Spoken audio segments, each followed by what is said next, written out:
Hi everybody, I'm excited to dive into this topic with you today because it's one that can really bring clarity and peace to our hearts as we participate in the Mass. Have you ever wondered if the priest's mood or your own doubts could impact the graces flowing from this incredible sacrament? I know I have, and that's why I'm sharing what I've learned from church teaching. It's all about understanding how God's power works through the Eucharist, no matter our human frailties. Let's explore this together, step by step, so you can approach Mass with even more confidence and joy. First, let's talk about the priest. Imagine he's having a rough day.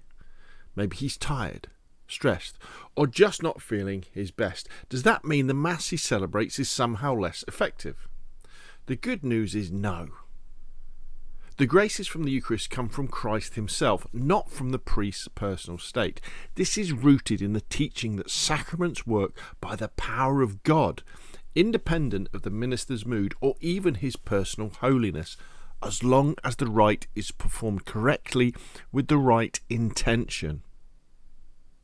Historically, this was affirmed against ideas like the Donatist heresy in the early church, where some thought a sinful priest couldn't validly celebrate sacraments.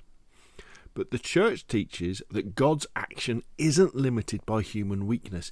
It's Christ's sacrifice being made present, and that happens reliably every time.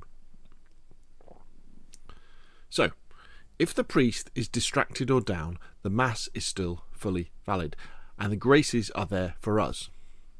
This is incredibly hopeful because it means we can trust in the sacrament's power.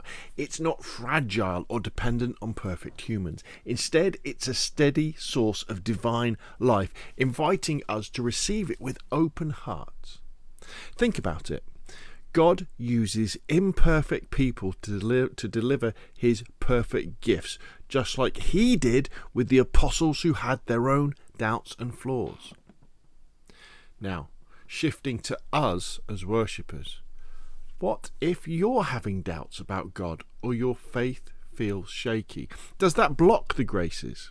Well, it's a bit different here. The sacrament itself is always effective in conferring grace, but how much fruit we get from it depends on our disposition, our openness and state of soul.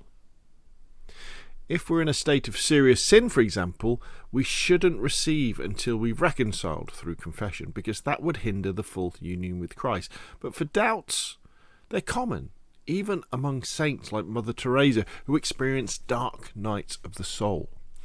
Doubts don't automatically cut off graces if your heart is seeking truth and you're in a state of grace otherwise. In fact, coming to Mass with honesty about your struggles can actually invite more grace to strengthen your faith.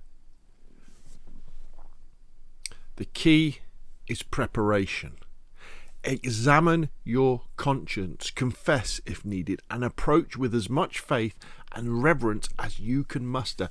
Theological teaching emphasizes that while the Eucharist always offers grace, our reception of its fruits, like a deeper union with Christ, strength against sin, and spiritual nourishment, grows with our attentiveness and love.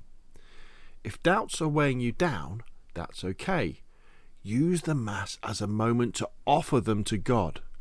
Scripture shows us figures like Thomas, who doubted but then proclaimed, "My Lord and my God," after encountering Jesus. Your doubts could be the starting point for a stronger faith, and the graces are there to help transform them. Remember, Mass isn't about perfection, it's about encounter. Even on tough days for both priest and us, God's mercy is abundant. This teaching frees us from worry. Focus on what you can control, your heart's posture. Come with hope, participate actively, and let the graces flow. I've seen in my own life how showing up, even with questions, leads to breakthroughs. It's like Jesus saying, "Come to me, all who labour and are heavy laden, and I will give you rest." The Eucharist is that rest, that hope, and renewing us every time. In wrapping up, whether it's the priest's bad day or your own doubts, the core message is one of hope. The grace of the Mass are God's gift, reliably given through Christ's power. The priest's attitude doesn't diminish them, and your mindset matters for how fully you receive them. But even imperfectly, they're available to lift you up. Keep coming back. Let this sacrament be your anchor. It has the power to turn doubt into deeper faith and bad days into moments of divine encounter. Thank you for joining me. Let's live this out and share the hope it brings.